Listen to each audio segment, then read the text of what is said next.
share what they're just kind of noticing and experiencing in their body. Yes. I feel like very unclogged. Okay, so just kind of open. Yeah. So do you feel like your energy's flowing? Mm-hmm. Right? Awesome. Anyone else? I'm feeling deep gratitude. Okay. Yeah. Awesome. Awesome. Yeah. Thank you. Can I just say, I'm feeling ready to listen and learn because Yeah. my body feels calm. I'm ready to hear Yeah. what the next lesson. So what I just walked you through is what I go into classrooms and teach about 20 minutes of movement. And this is a key practice that I teach teachers to walk through. And they can modify it however they want to help their children start the day or when they need a break using these movements so that they're ready to learn, right? And you'll get a video with these movements as well too. Okay, so can we go to our next? Then what we did is we just did a simple check-in. What am I noticing inside? Do we have a thumbs up? Are we ready to keep learning and playing? And you can use your tools. Do I feel light right now or do I feel heavy? Yeah. Right? So Absolutely. Okay, and so, one of the things that I have found so fascinating for myself, I would say, just a little story about me is that my middle daughter, when she was 10, started having major digestive issues. And anytime she ate, she would curl over in pain, and she missed 3 months of school, right? I took her to a gastrointestinal specialist for children, and he wanted to put her on antidepressants at 10 years old, and then, put her on anesthesia, under anesthesia, and scope her and see if she had an ulcer. And I went, no way, and I won't use that word, but no way. We're not gonna do that.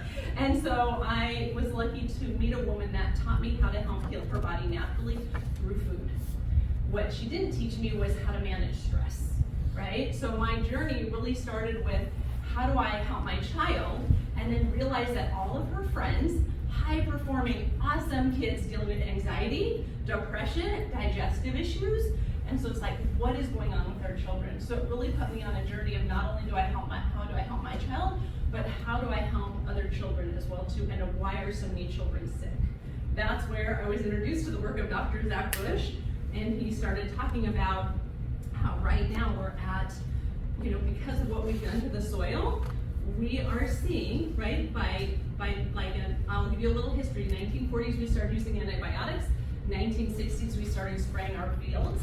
1980s, we started using a Roundup that has glyphosate in it, and that breaks apart the gut and the brain lining. By the 1990s, we had GMO Roundup-ready foods, and then we started spraying our wheat with Roundup before it was harvested. We started seeing autism off the charts, cancer off the charts, autoimmune off the charts.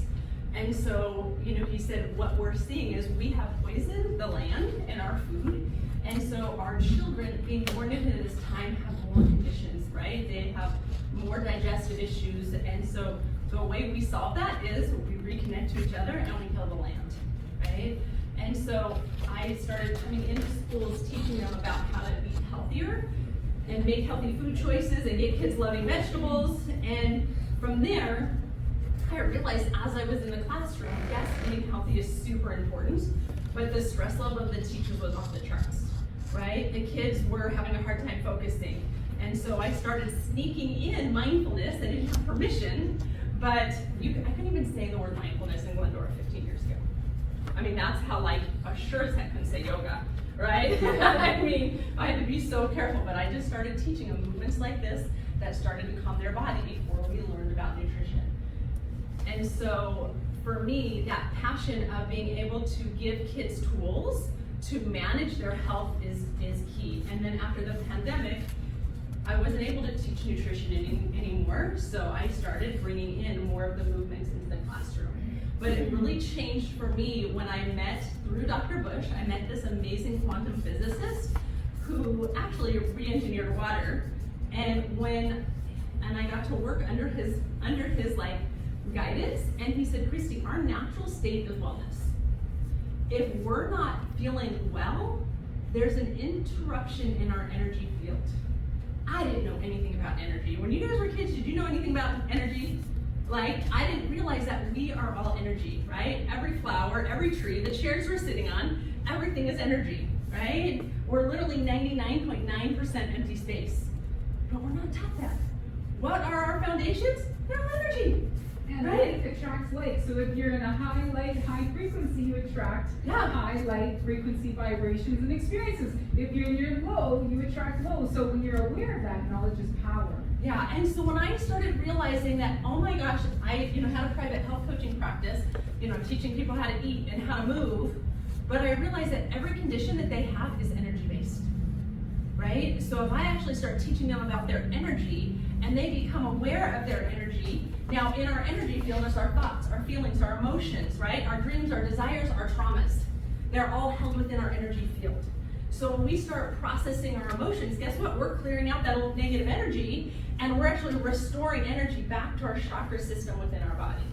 And that's what we can do when people are doing some of their inner work. They're realizing like, oh, this is an old belief I told myself. It's not even true, right? So we all have this amazing energy field. And Maggie Monkey, she realized that when she was in the classroom and she was grounded and she felt good, like her students responded better. She felt like when she had challenges, she could handle those challenges, right?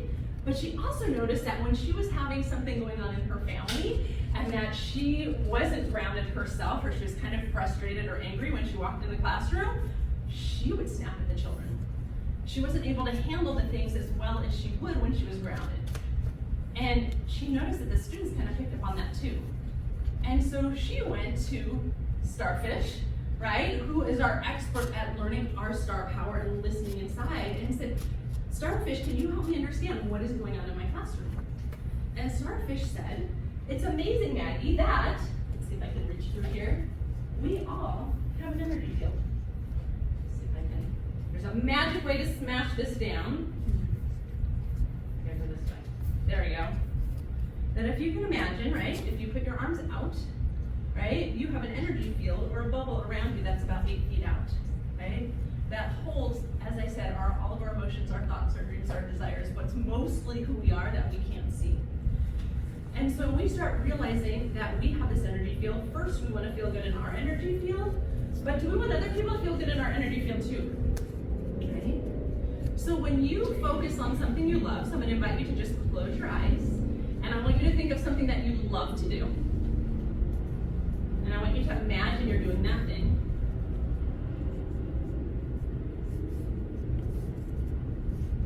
Notice what you feel in your body.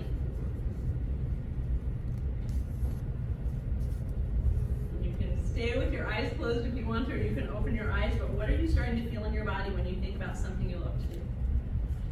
What do you feel? Yeah.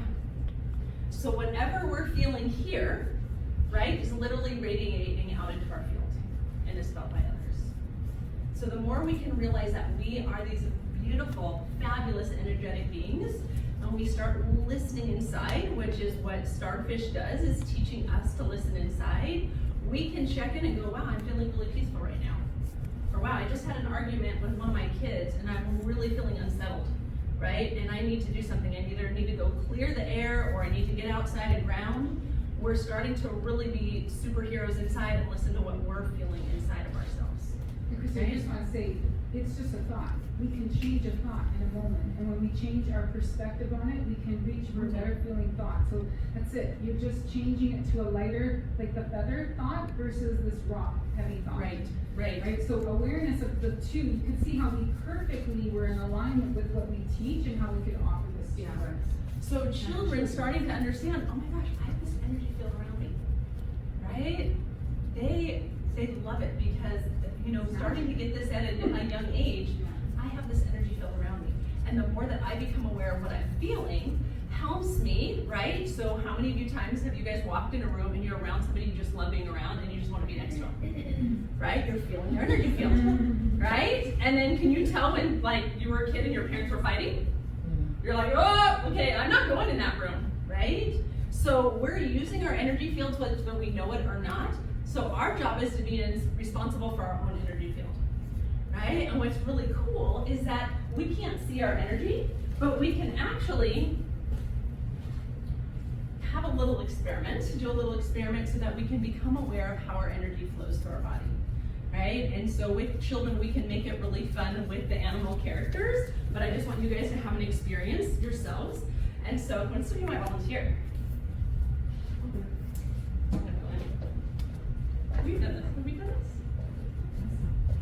gosh, I'm so excited that we get to do this.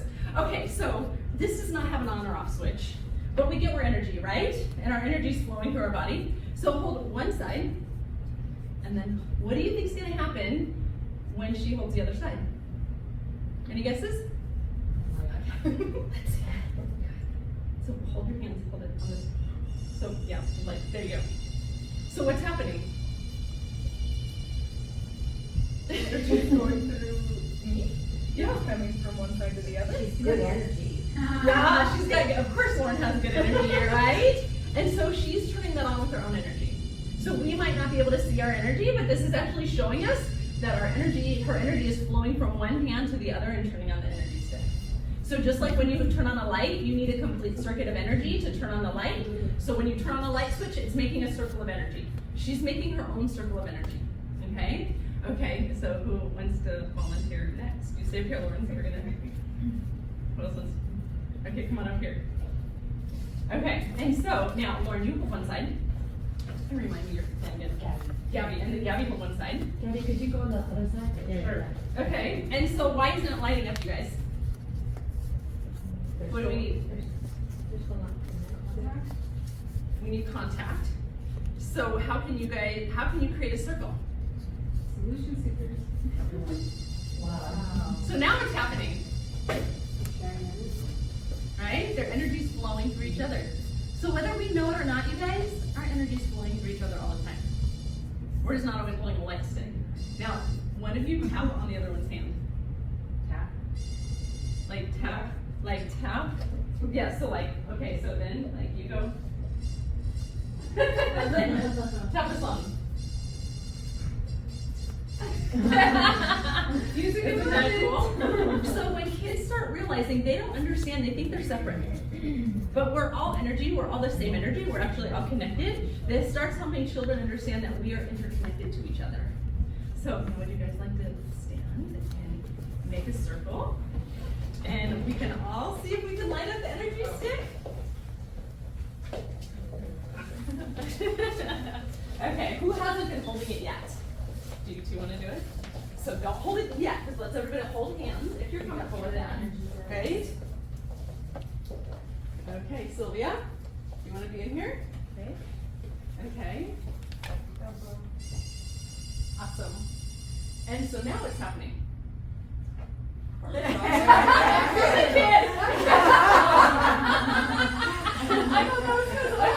so now one person drop. Oh, okay, so and then tap on her hand. Or on her. Oh, wow. Okay, then grab hands. Who else wants to drop? Okay, and then tap.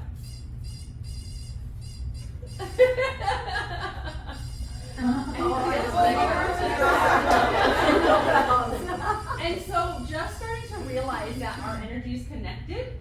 And contagious. Yeah. Right? Because if I come Yes. in angry, you all start to Yes. feel my Yes. anger. If I come in joyful, you all Yes. start to feel the joy of us. Right. So it's crazy. So with the kids, I'll tell them, like, if I got in an argument with my son and I walked in the classroom, what would happen? They're like, I said, who's gonna feel it? They're like, we are. I said, whose job is it for me to take care of my energy? They're like, you are. It's your job, right? And so they start realizing, you can start having conversations about when we're upset with something, owning our own feelings. Like, okay, this person took my toy, right? Okay, what do I feel inside? I'm owning that feeling. And then we talk about, have you ever, like, had somebody be mean to you? Right? Anyone been mean to you before? Right? Have you ever been mean to somebody? Yeah. And when you were mean to somebody, were you tired? Were you frustrated? Hungry? Did you feel like hungry? Did you feel like they didn't Hungry. understand, like you weren't understood? Right? So is it possible if when we were mean to people, did we want to be mean to them? No. But we might have been tired, frustrated, we didn't feel like we were heard, right? So is it possible that when someone was mean to us, they were tired, hungry, frustrated, and they didn't know what else to do? Right? So they start understanding that we can own our own feelings and that they can take responsibility for their feelings, but having compassion for them, like maybe they were really tired, maybe they didn't know what else to do, right? So it's helping us to move from that victim role, right, into how can we solve this or work through our emotions and our challenges as heroes.